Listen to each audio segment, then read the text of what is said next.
dado ao nome do Senhor. Isso, Jordan, não me abandone. Eu leio. Porque onde estiverem 2 ou 3 reunidos em meu nome, aí eu estou no meio deles. Vou repetir. Porque onde estiverem 2 ou 3 reunidos em meu nome, aí eu estou no meio deles.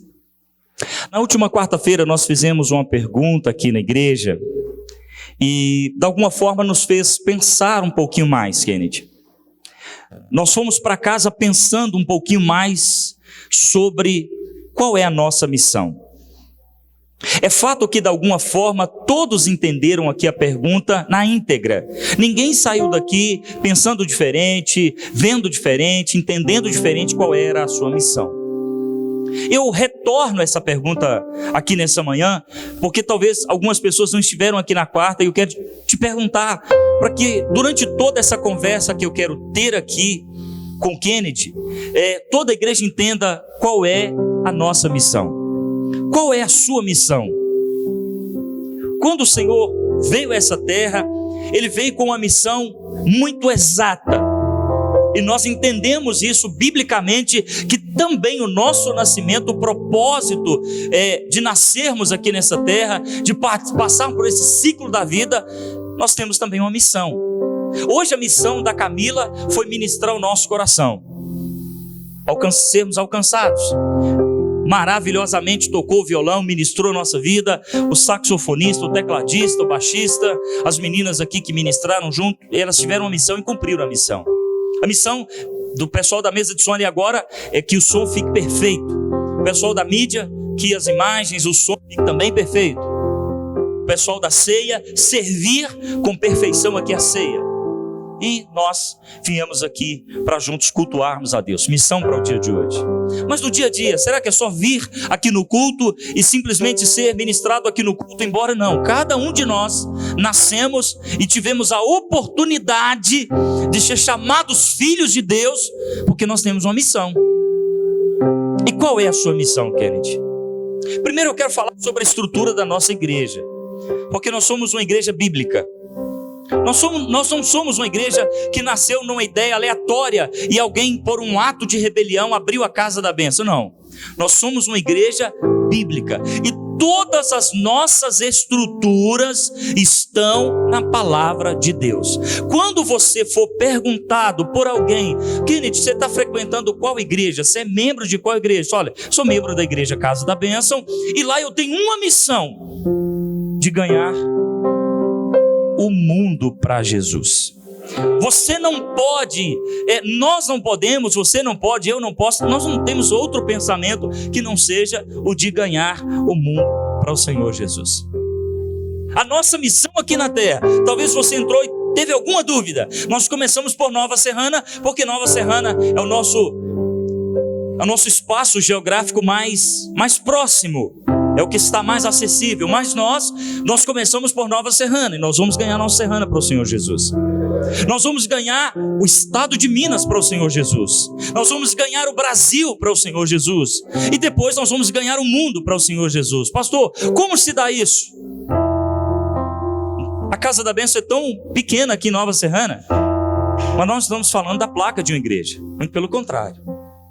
Se nós juntarmos todos os servos, todos os cristãos aqui dessa cidade, nós somos muitos e nós somos milhares. Se nós reunirmos todos os crentes do estado de Minas, nós somos muitos e nós somos aos milhões. Se nós chegarmos a nível de Brasil, nós somos centenas de milhares de milhões, e no mundo nós somos muitos milhões. Nós não estamos defendendo aqui uma placa, nós estamos defendendo aqui o reino. Então, Kennedy, se alguém perguntar para você, o que você faz da sua vida? Além de ser um profissional da sua área específica, dizer, eu estou ganhando o mundo para Jesus. Com as minhas atitudes eu estou ganhando o mundo para Jesus. E quando esse texto que nós lemos aqui, esse texto, ele é o primórdio da nossa igreja, ele é o princípio da nossa igreja, ele é a base da nossa igreja. Nós entendemos que aonde nós estivermos reunidos, porque nós somos uma igreja em célula, aonde nós estivermos reunidos, se seja 1, seja 2, sejam 3, ou que seja 10, o Senhor estará no meio de nós. porque assim o clamamos, assim o adoramos, assim nós chamamos Ele para estar presente. Oh glória! Ele está presente. Aí é uma igreja. Aí o Senhor se faz presente. Primeiro, nós somos uma igreja bíblica. Segundo, nós nos reunimos na igreja. Nós temos o trabalho de casa em casa, mas nós prezamos por estarmos reunidos aqui nesse prédio. Não é tudo para nós, mas nós nos reunimos nessa igreja. E a base disso, a fonte disso é a Bíblia. Primeira carta aos Coríntios, toda a igreja abre. Primeira carta aos Coríntios, capítulo 14. Primeira carta aos Coríntios, capítulo 14. Versículo 26. Que fareis, pois, irmãos, quando vos ajuntais, cada um de vós tenha salmo, doutrina, tem revelação, tem língua, tem interpretação. Faça-se tudo para a edificação. Como nós falamos aqui, tudo que nós fazemos aqui, nós fazemos com um propósito. Nós fazemos para a edificação do corpo.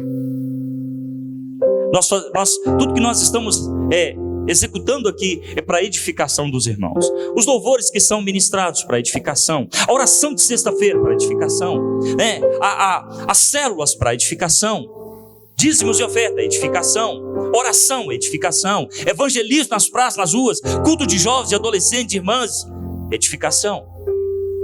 Quando nós nos reunimos aqui na igreja, nós fazemos isso porque nós edificamos uns aos outros. Como Deus ministrou o coração do pastor Reginaldo para ir ali, para ministrar o meu coração, para ministrar a minha vida. Oh, glória, como é bom. Hebreus, capítulo 10. Carta aos Hebreus, capítulo 10, versículo 24 e 25. Carta aos Hebreus, capítulo 10. Todos acompanhem o Kenneth, por gentileza. Hebreus capítulo 10, versículo 24 e 25. Consideremos uns aos outros para nos estimularmos à caridade e às boas obras, e não deixando a nossa congregação, como é costume de alguns, antes admoestando-nos uns aos outros. E tanto mais quando vedes que vai se aproximando aquele dia. Por que nós reunimos aqui na igreja? Nós temos o hábito de reunirmos aqui nesse prédio, porque nós trazemos palavras de edificação uns para com os outros. Às vezes você já ouviu mensagens repetidas, porque eu acredito, creio, sinto que essas mensagens, que são às vezes repetidas, elas voltam à tona para nos trazer edificação. Elas voltam à tona para nos trazer direção e nos manter viva a memória de que o grande dia, o dia que o Senhor virá para buscar a igreja, está se aproximando. Todas as vezes que nós nos reunimos aqui, Kennedy, nós nos reunimos na ideia, na certeza, com princípios de que Bíblia, palavra, direção do Senhor, lembrando aos irmãos, lembrando a congregação, lembrando a igreja, que nós não vamos ficar aqui nessa terra. A nossa caminhada, ela é terrena, mas a nossa cidadania, ela é celeste. Nós não vamos ajuntar tesouros aqui na terra, Kennedy. Nós estaremos, a nossa busca contínua é pela salvação, e nada mais que isso. Nós obedecemos, terceiro, nós obedecemos os nossos pastores. Nós honramos os nossos pastores. Deixa eu te apresentar os pastores dessa igreja. Pastor Reginaldo, pastor Zaqueu, nosso segundo pastor, fica desse lado. Aqui, gente. Isso. Os nossos pastores, pastora Juliane, chama ela. Pastora Keliane Marina Brandão, pastora Preta, cadê ela? Tá por aí? Esses são os pastoras da nossa igreja. Estou esquecendo de nenhum mais não? Pastora Rocilma, desculpa. Pastora Rocilma Maria das Graças. Esses são os pastores da nossa igreja. E por que nós obedecemos e nós honramos eles? Porque a palavra diz. Carta aos Hebreus, capítulo 13, versículo 17. Carta aos Hebreus, capítulo 13, versículo 17. Carta aos Hebreus 13, 17. Esses são os pastores, as pastoras da nossa igreja, a quem nós devotamos respeito, carinho e honra. Porque são homens que o Senhor levantou, são mulheres que o Senhor levantou, que têm nos honrado essa igreja e que permanecem firmes. Olha o que a palavra do Senhor diz: obedecei vossos pastores e sujeitai-vos a eles, porque velam por nossa alma, como aqueles que hão de dar conta delas, para que façam com alegria e não gemendo, porque isso não vos seria útil. Então, nós devotamos a eles grande respeito. Nós devotamos a eles grande respeito. Todos eles aqui, os pastores, as pastoras, nós temos muito carinho por eles, porque são autoridades sobre a nossa vida. Por isso eu disse para o Senhor que nós somos uma igreja bíblica. Nós somos uma igreja com uma estrutura literalmente pastoral. Porque a ideia, o propósito nosso aqui, para que você entenda, para que nós entendamos, nós somos uma igreja onde nós lutamos. Quando nós lemos aqui, olha, 18, 20 de Mateus: onde estiver 2 ou 3 reunidos, o Senhor está no meio de nós ou deles. Porque nós, literalmente, o desejo do nosso coração é que o sacerdócio, literalmente, santo de Deus, para o grande chamado, literalmente, esteja no coração de cada irmão. Esse é o desejo do nosso coração. Nós não queremos que assentemos-nos nessas cadeiras aqui simplesmente, não, muito pelo contrário. O desejo do nosso coração é literalmente que as pessoas entendam para que elas foram chamadas. Muito obrigado a vocês. Nós nos reunimos de casa em casa. A origem das células em que nós somos ministrados, eu digo a vocês que a partir do mês de setembro nós vamos diminuir os cultos semanais para nós dedicarmos mais às células. Nós vamos trabalhar uma dedicação ampla e profunda às células.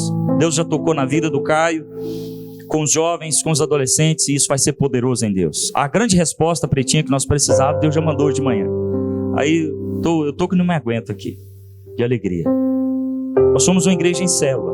Atos capítulo 5, versículo 42. Abra sua Bíblia, Atos capítulo 5, versículo 42. Nós nos reunimos de casa em casa porque a Bíblia Sagrada nos dá essa estrutura, nos dá essa direção. Atos capítulo 5, versículo 42. Olha que coisa mais linda que diz: e todos os dias no templo e nas casas não cessavam de ensinar e de anunciar Jesus Cristo. Todos os dias. Quando perguntarem para você, Kennedy, lá na sua igreja trabalha em células, você diz assim: a nossa igreja é uma igreja em células. Mas por quê? Qual é a base doutrinária de uma igreja em célula? Qual é a base? Qual é a estrutura? Qual é a teologia? Qual é a estrutura para você defender? Colossenses capítulo 4, versículo 15. Colossenses, carta do apóstolo Paulo à igreja de Colossos, Colossenses capítulo 4, versículo 15. Saudai os irmãos que estão em Laodiceia, e a ninfa, e a igreja que está em sua casa. Então o trabalho de casa em casa, a origem dele é bíblica. Porque naquela época, com as dificuldades sociais, socioeconômicas, geográficas, os irmãos se reuniam de casa em casa. E ali nasciam grandes avivamentos, grandes igrejas, grandes estruturas. E o evangelho se propagou. Então, cada casa, quem é anfitrião aqui? Quem recebe uma célula na sua casa? Levanta a mão. O Gilson recebe. Quem mais? A Adriana e o Wagson recebe. O Albert recebe. A Alessandro e a Sônia recebe. A Thaís recebe. Quem mais? A irmã Maria recebe. O maluco, você é doido, velho. Você levou esses crentes lá para sua casa? Tu é mais doido que nós. Quem mais? Não. Os anfitriões estão aqui. Irmãos, e nós temos a base. Leia mais, Filemon, versículo, segue aí, Filemon, versículo 1 e 2. Hebreus, Tiago. Meu Deus do céu. Alguém acha primeiro do que eu aí, por gentileza. 1 e 2. Por gentileza. Pode ler? Leia.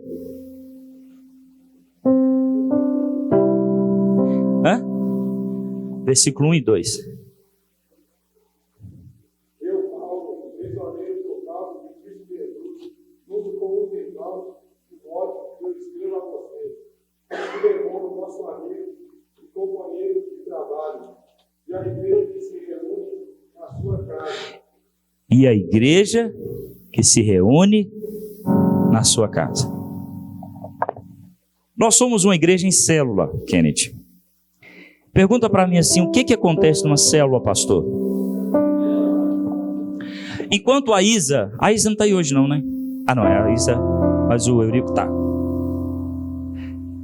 Enquanto a Isa estava realizando uma dinâmica na última célula, Deus ministrou algo no meu coração tão grande. A estrutura de uma célula. Porque a célula que se reúne de casa em casa é uma igreja. Ali tem os sacerdotes, ali tem os ministros. O que acontece? Quando eu perguntar para você assim, Kennedy, o que acontece numa célula? Você vai dizer assim, na célula acontece comunhão. Lá nós nos reunimos e lá com alegria nós louvamos ao Senhor, lá nós cantamos, lá nós tocamos violão, lá nós adoramos ao Senhor, lá nós fazemos aquele momento literalmente de ouvir os irmãos, aquele momento de reunirmos comunhão. Lá na célula acontece oração. E quando nós oramos, quando nós clamamos ao Senhor, irmãos, tem dia que a minha célula, o negócio pega fogo, a coisa não fica... Porque tem uma irmã pentecostal lá, ela levanta, eu tenho que puxar ela levanta, puxa de novo, e é facinho rodar no manto. Oração. Lá nós dedicamos um tempo de oração, porque o Senhor nos ouve, o Senhor nos manda orar, o Senhor nos chama à oração. O que acontece numa célula? Familiaridade. A gente vai tornando uma família, a gente vai se tornando tão próximo, que a gente começa a viver a vida daqueles irmãos na célula.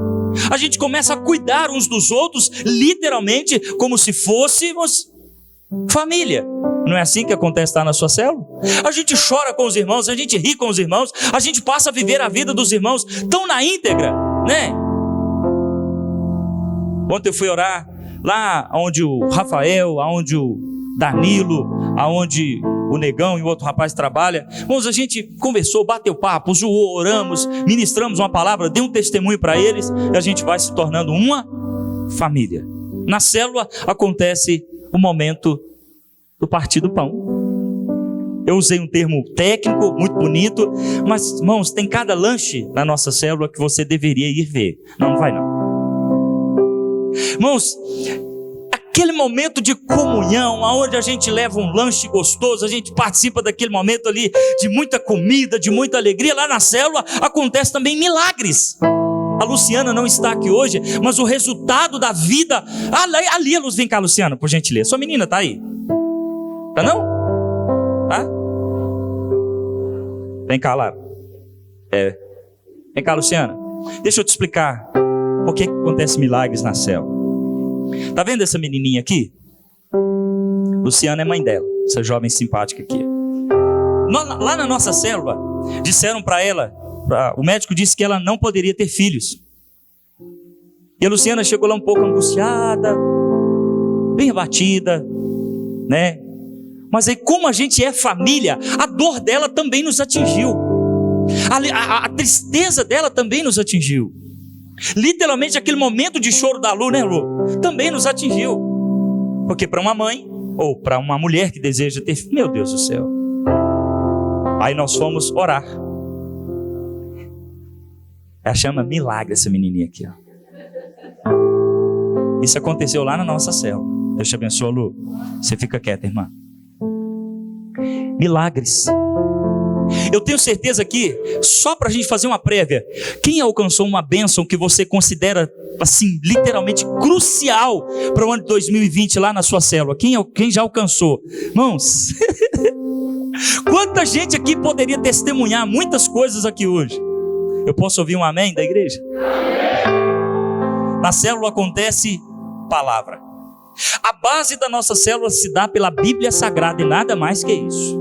Lá nós compartilhamos a palavra, nós vivemos a palavra, somos ministérios de vida. Quantas pessoas chegam arruinadas na célula, Kennedy? Quantas pessoas chegam assim, literalmente aos pedaços? E lá o Senhor trata com um óleo tão poderoso de restauração e traz vida nova.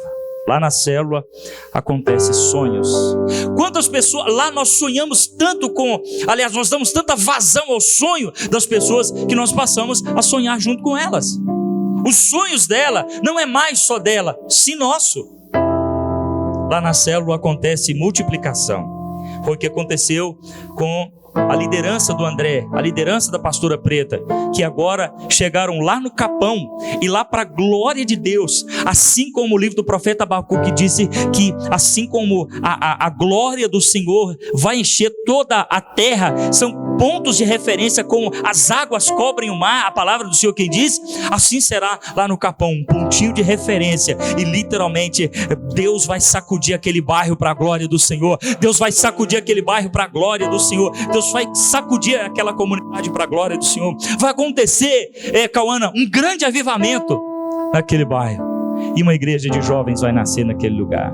Uma igreja de milagres vai nascer naquele lugar. Uma igreja de cura, de libertação, de revelação vai nascer naquele lugar. Na célula acontece amizades. Quantas pessoas nós conhecemos? Ontem eu fiz 2 novas amizades, fruto da célula. Né, Rafael? Aquele rapaz moreno, como é que ele chama? Eduardo e o outro? O Barata. Não. Você chama ele de Barata, então é Barata. O Eduardo e o Barata. Como é que ele chama de verdade? Arley. O Arley. E o Rafael ligou para ele, irmãos. E ontem foi interessante que a Isa fez uma dinâmica e eu não estava presente. E a Isa pediu assim, só para você ver que coisa interessante. A Isa disse assim, liga para um amigo seu e convida ele para vir na célula, para ir na igreja. Aí o Rafael ligou no viva voz. Aí o cara falou assim, eu só vou na igreja se o pastor vir tomar uma comigo. Nossa.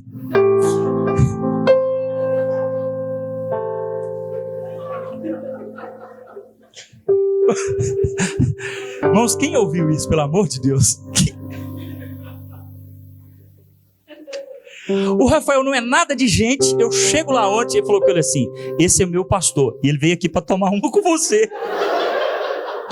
Misericórdia, irmãos. Ele olhou e ele ficou vermelho, ele ficou sem jeito, ele ficou rindo. Eu falei assim, eu vim aqui, não foi para tomar uma com você, mas eu tô aqui. E agora, você vai amarelar? Ele ficou em maus lençóis ontem, mas a palavra atingiu o coração dele. Na célula acontece restauração. Quantas pessoas chegam nas células com o casamento arruinado e o Senhor restaura? Quantas pessoas chegam com a vida financeira na célula literalmente arruinadas e o Senhor restaura? Quantas pessoas chegam na célula com a vida familiar literalmente arruinada e o Senhor restaura? Ministérios arruinados e o Senhor restaura. Na célula acontece ministério. O que é isso? Na célula as pessoas descobrem o quanto elas são capazes de anunciar o Evangelho de Cristo.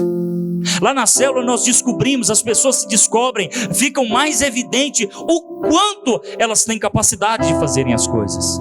Talentos para fazerem as coisas, né, irmã Maria?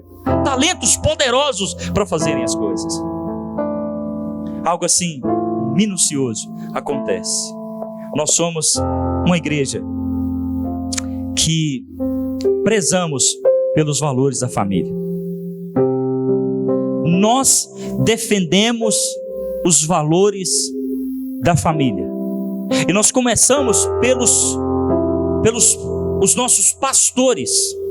Nós defendemos, Kennedy, aqui na igreja, esses valores. Olha, vamos lá comigo, 1ª carta a Timóteo, por gentileza. 1 Timóteo, capítulo 3, versículo 5.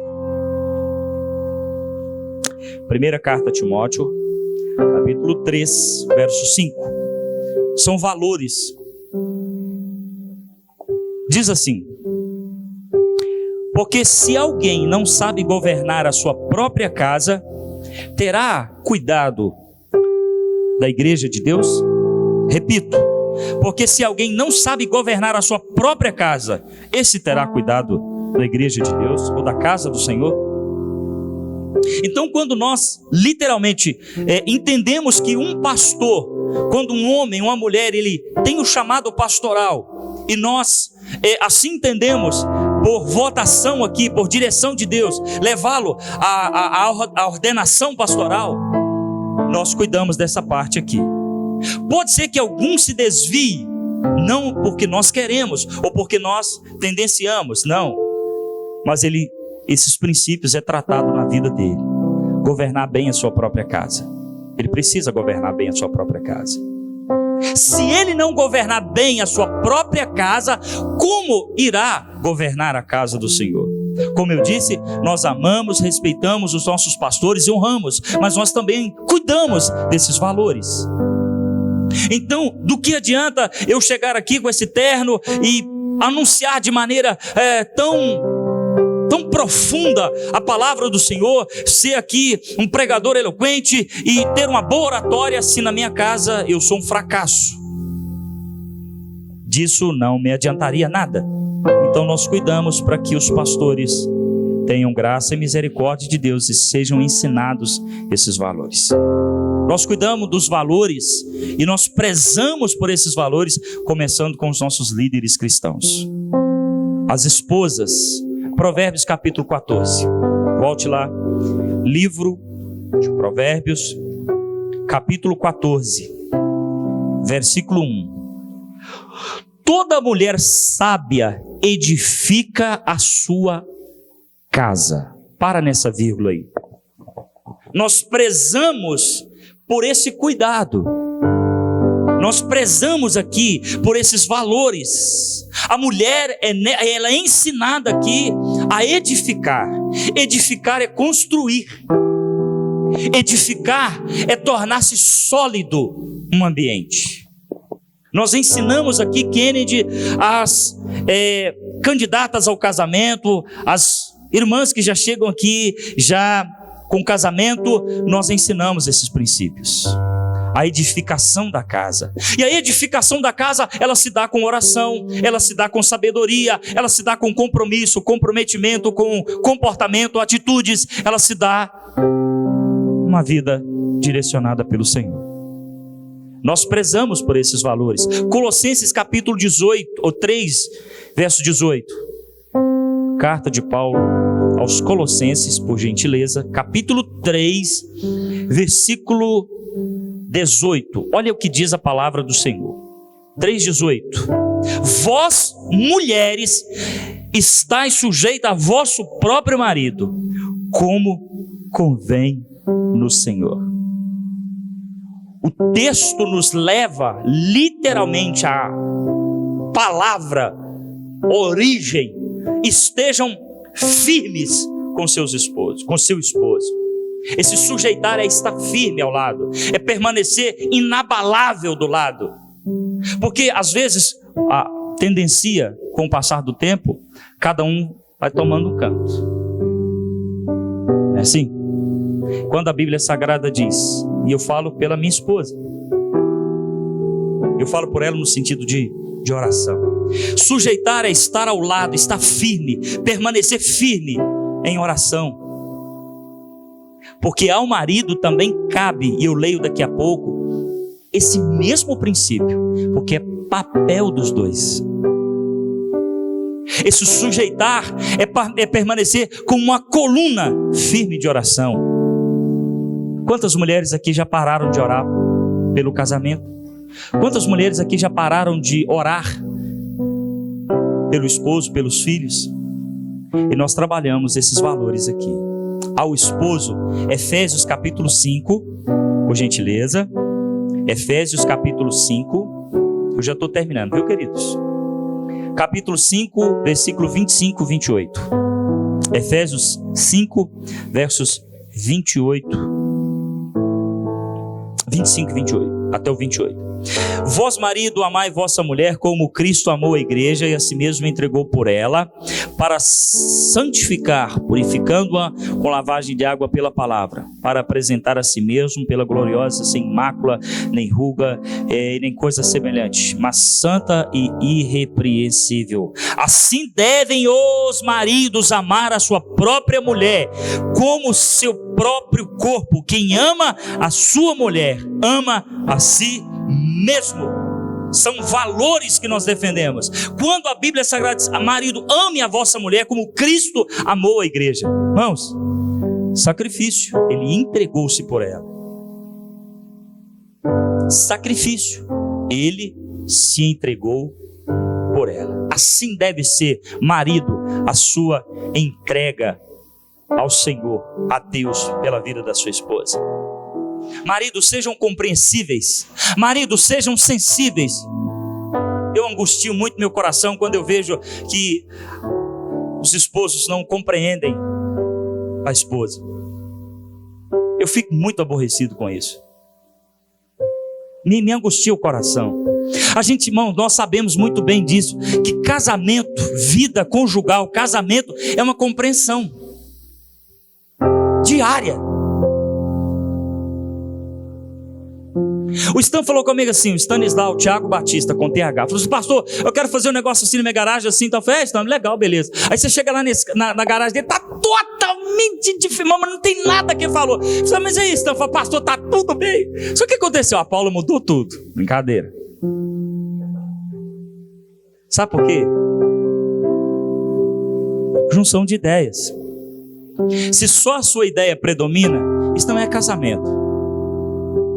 Se só a sua ideia, se só os seus gostos predominam, se só as suas vontades predominam, você não consegue dar o braço a torcer, você não consegue abrir mão de alguma coisa, você não consegue renunciar a alguma coisa, isso não é casamento, é tirania.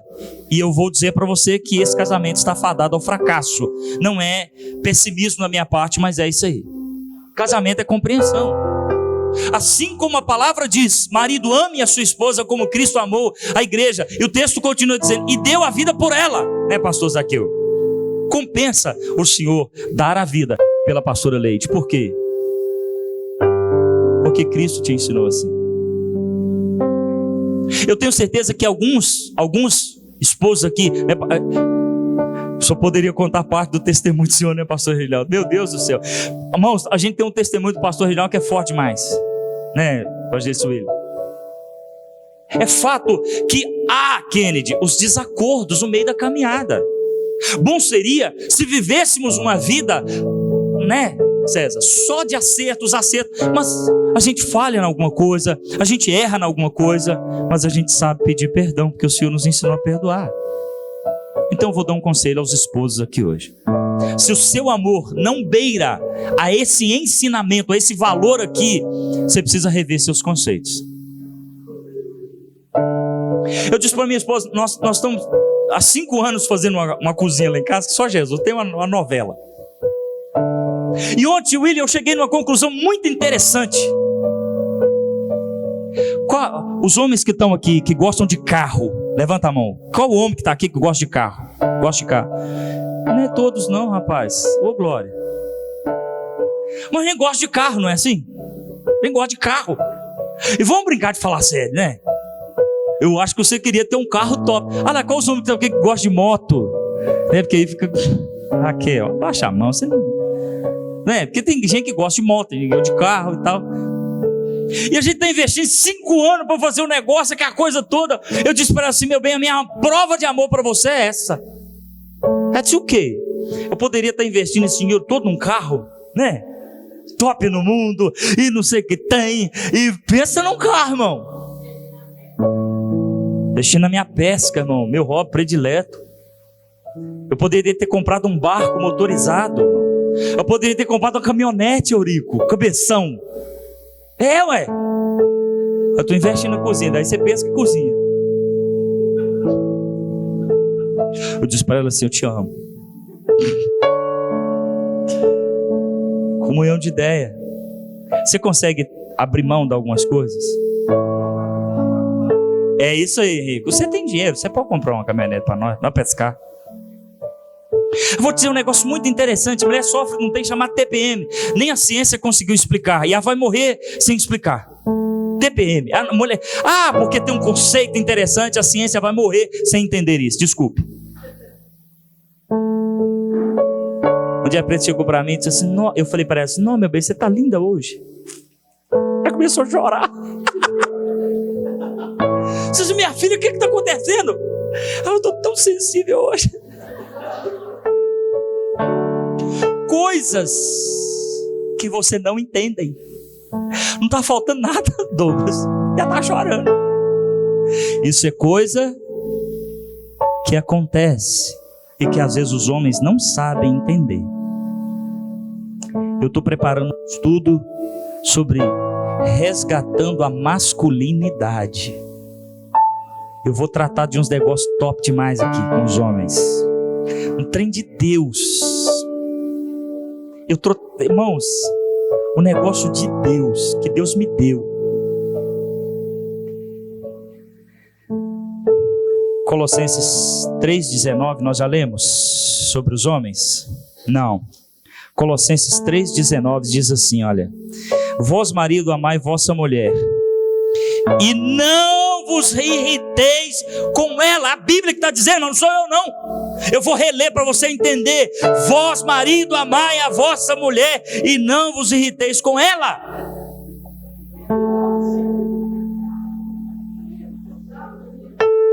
Então, o que você está falando com a Paula aí? A paciência da pastora Preta tem dia, irmãos, que ela me deixa sem chão. Ela é tão paciente, irmão, mas tão paciente que eu penso, meu Deus do céu, essa mulher está usando droga, só pode.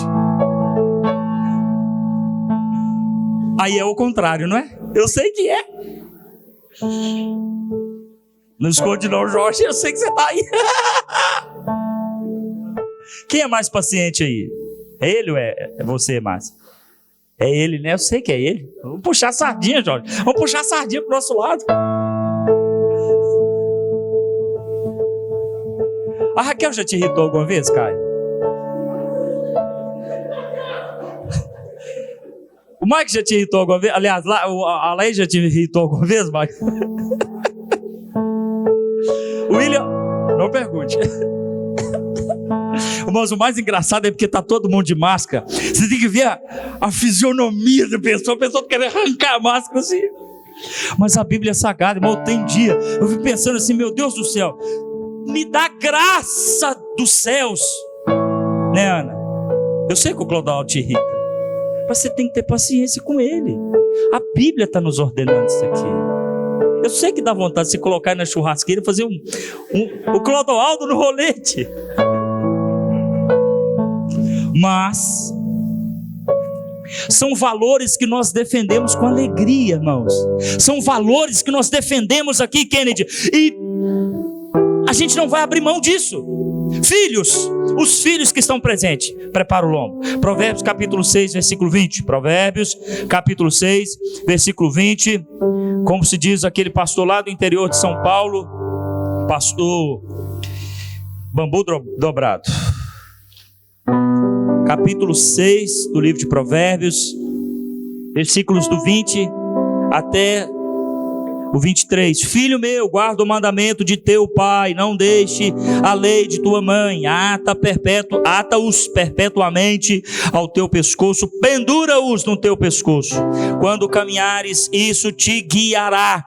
Quando te deitares, te guardará. Quando acordares, falará contigo. Porque o mandamento é uma lâmpada, é a lei, uma luz, é as repreensões da correção, são o caminho da vida. Nós defendemos os valores da família e alertamos constantemente os filhos, porque lá na carta aos Efésios, vamos lá para a carta aos Efésios, por gentileza, vamos, irmão, abra a Bíblia, por favor, perde não. Efésios capítulo 6.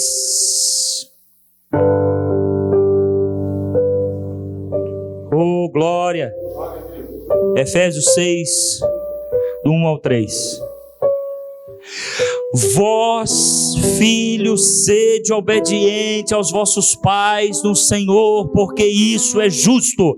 Honra teu pai e tua mãe, que é o primeiro mandamento com promessa,